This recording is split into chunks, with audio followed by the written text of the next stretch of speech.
Hi, my name is Amy Petty, and I'm an instructor at Portland State University. And this short broadcast is to help orient continuing administrative licensure students, CAL students, to the field-based Practicum project, which is part of all our CAL courses. The example I'm going to use, the screen that I'm sharing, is from ELP 577, District Supervision and Evaluation.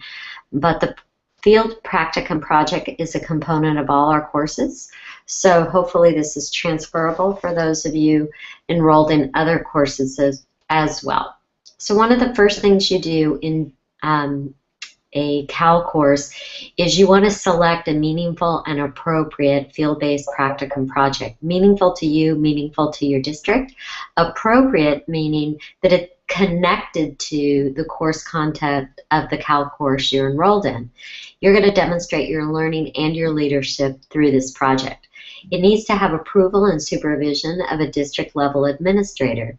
If you're the superintendent of a district, then you would go to your cabinet or school board to determine what would be a meaningful project and select one of those members to be your supervisor.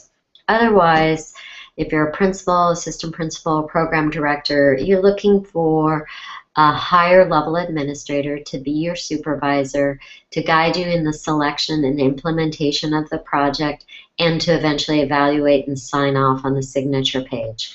So I'm going to go right to my summer course, ELP 577, which is District Supervision and Evaluation. So sorry while I'm changing screens briefly, but in the way I have it set up in my course in D2L is under Course Content and Course Orientation Materials. There is a small module that says Field-Based Practicum. You're going to want to open each of those documents or slideshows or spreadsheet and take a look at them. But basically, your field-based project should be a 30-hour project. So think of something you can accomplish in approximately 30 hours. It should be meaningful to you and your district to push an initiative forward in a more thorough and clarified way, and it should represent and demonstrate your understanding of the course content and leadership.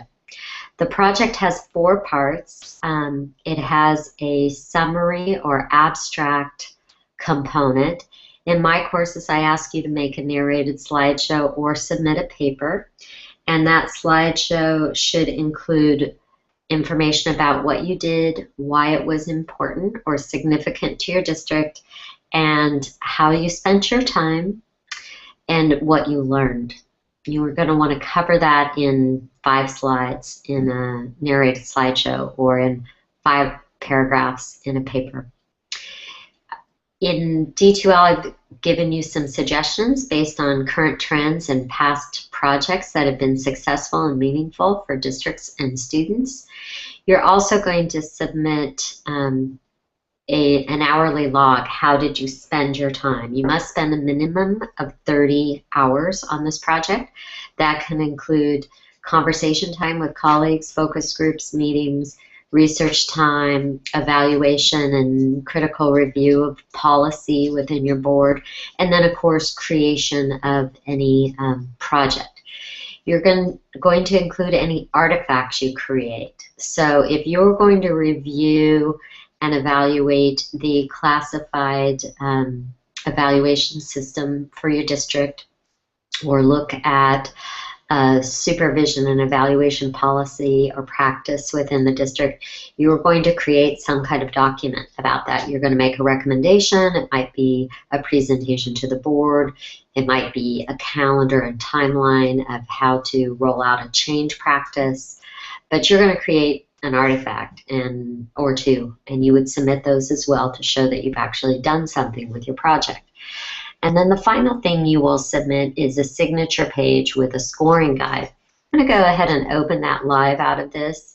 Again, this is set up for ELP 577, District Supervision and Evaluation. If you're enrolled in a different ELP course, it's going to have a different course number, and of course the objectives and standards that that course addresses will be slightly different. But supervision and evaluation as a reminder to your supervisor focuses on instructional improvement, effective management, ethical leadership, because we're often dealing with HR, personnel, confidential items.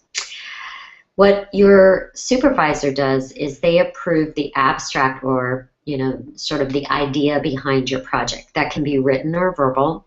You would want to include that information in your final summary project, whether that's a slideshow or a short paper. And they will also look over your 30-hour log to kind of verify that you did indeed spend your time on this project in that way. The other thing they will do is give it a holistic scoring of unsatisfactory, emerging, proficient, and exemplary. They will put their signature on this line and put a date. There's a little bit more explanation about the primary performance activities and a little bit about the standards if your supervisor would like to know more about how to determine if your project has met a proficient level. And again, you might want to direct your supervisor back to the first page, which describes the standard. You aren't expected to have your project demonstrate every small indicator, the letters, but it should definitely demonstrate leadership and proficiency in knowledge in the general standard, which is here.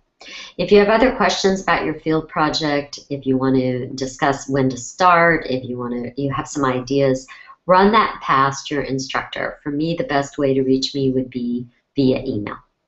I hope this explains a little bit more about the project. Thank you for watching, and I look forward to seeing you on the first day of class.